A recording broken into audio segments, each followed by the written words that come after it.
Welcome back to my perspective of the Murder Island. If you haven't, I recommend watching Ryan's part 1 and 2 to understand my storyline. You're probably wondering two things. One, why am I not subscribed? You can fix that by subscribing and helping me get to 10k before the end of the year.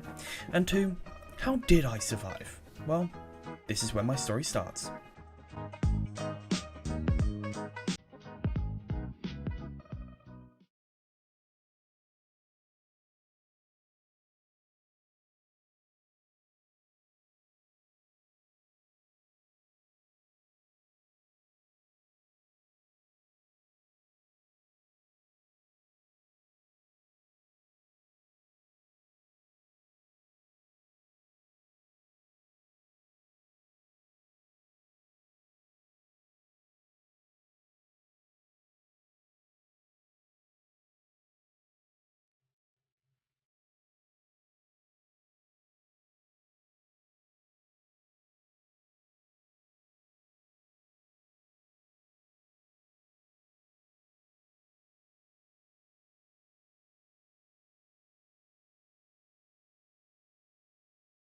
Ryan and Phoebes had gone. I tried to throw them a lifeline, but it was too late. It was just me and Fatal left. You won't see Fatal again. Some may say he went insane and left for good, but who really knows? As I stare at this end portal, I wonder, it's just me left now. When I came back, I knew I wanted to look around at what everyone had created. The first house I stumbled across was Mikey's, who gave his life to bring me back alive. I wouldn't be standing here if it wasn't for him.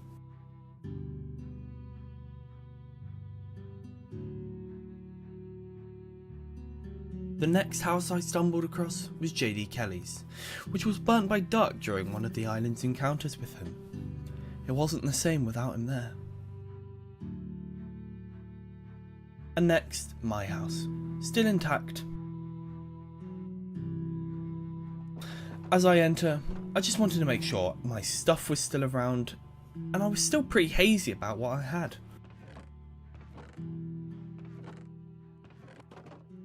While running for my house, I noticed James's house. I decided to steal some of his stuff because I wanted to get some revenge for what he did previously in the 100 days.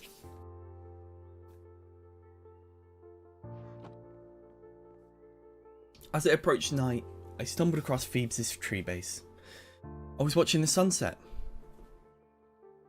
It looked beautiful.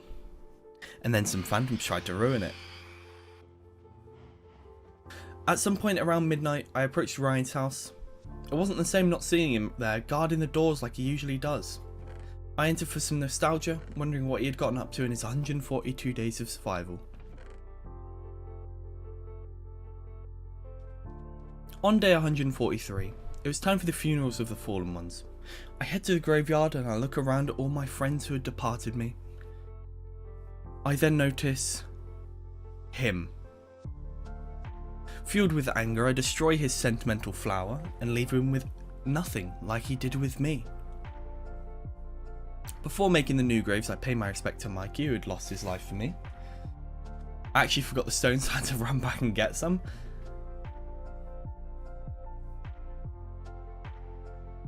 While considering what to put in Phoebes' chest, I decided an ender pearl was pretty ironic considering how she could have used one to survive.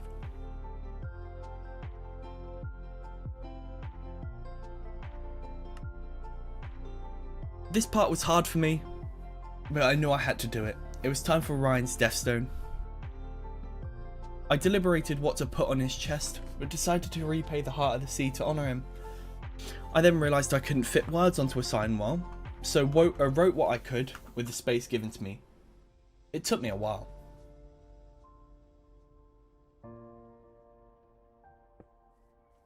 I then put the flowers in the flower pot just to make it official.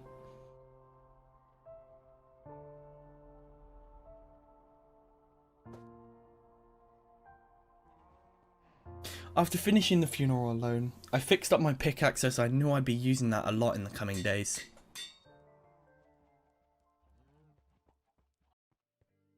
Shortly after that, it was time for me to test the nether out. I wanted to at least get a good pickaxe from a level 30 enchant, but I knew I was getting that much XP would take me a long time. So I got mining. For a while.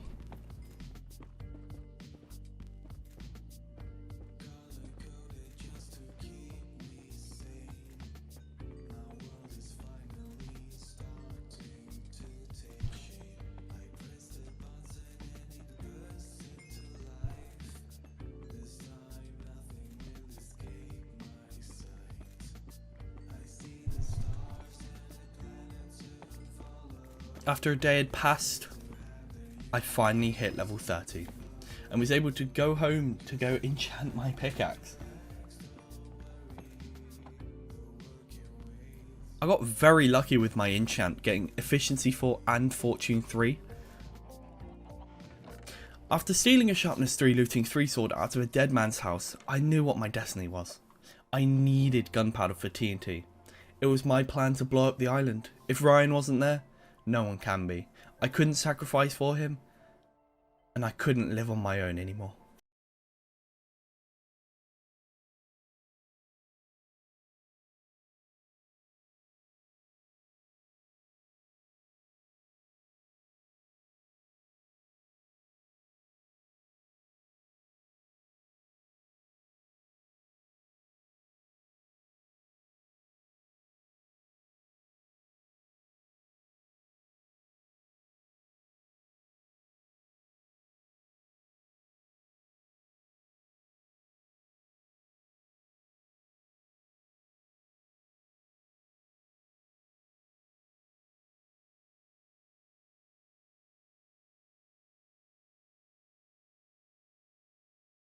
Island, which took me a long time. It reached sunset on day 148 by the time I got there, and I knew creepers would start spawning because it was about to approach nighttime. So now was my best time to get TNT.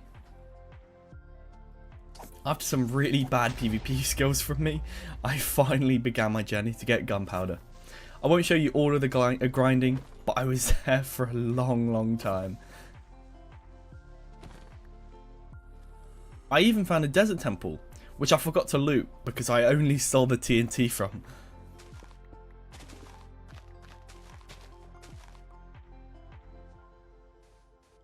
I was able to get around 52 gunpowder from my first hunting spree.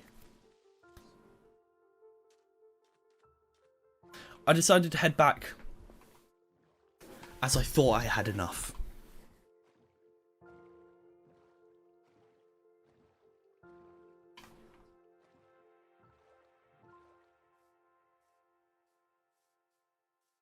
Not much happened between day 154 and 157.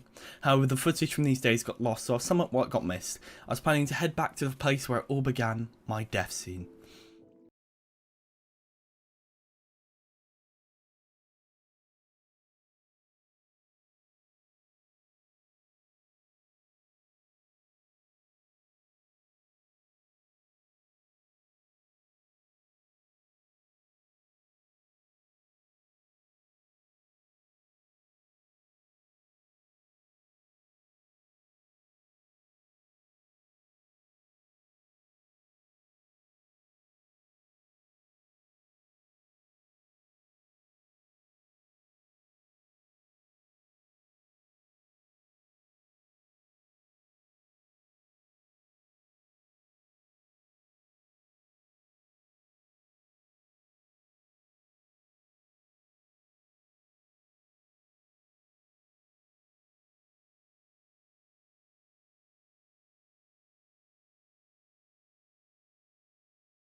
to make some more TNT, just because I didn't have any sand actually at the time. I don't know how.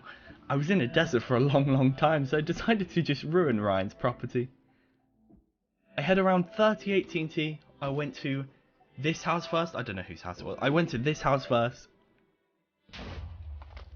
And then over to James's, which actually kind of felt kind of good. Then his basements. Then Caden's house, which I stole the looting sword from. Then Mikey's, which... I'm sorry, Mikey. Then the graveyard, because I didn't want to stare at all the dead people anymore.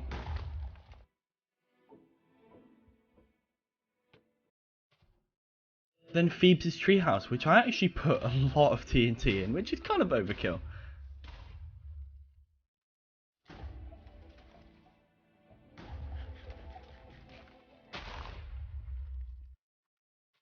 Decided to get Phoebe's main house. This is where Bed Wars Nub lived. I ran over to Ryan's house, but I couldn't do it yet. I couldn't blow it up, so I ended up blowing my own house up. After around 7 TNT placed, it was all gone.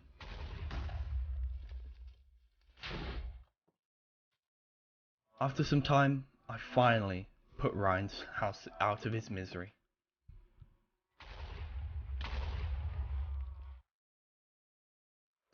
On day 167, I decided to head to the stronghold.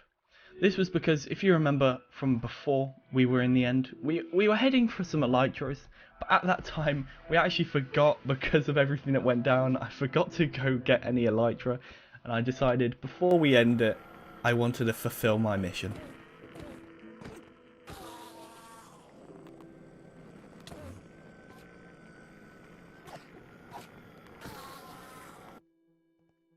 After a lot of running, days passed. And all I was trying to find was this end city. It had a ship, so I knew I could finally get that elytra. I decided to loot the chests first, which weren't great, I can't lie. They weren't the best chests ever.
Day 175, and the first thing I could do was steal the closest chest from Ryan's house.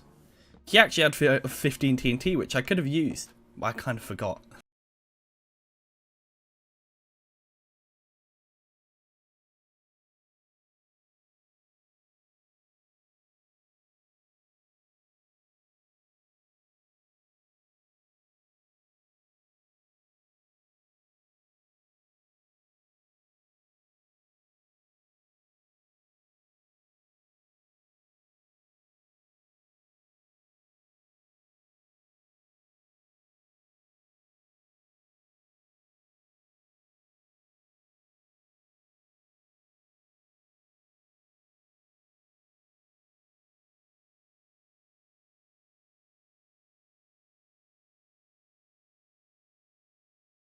Ha! I don't die!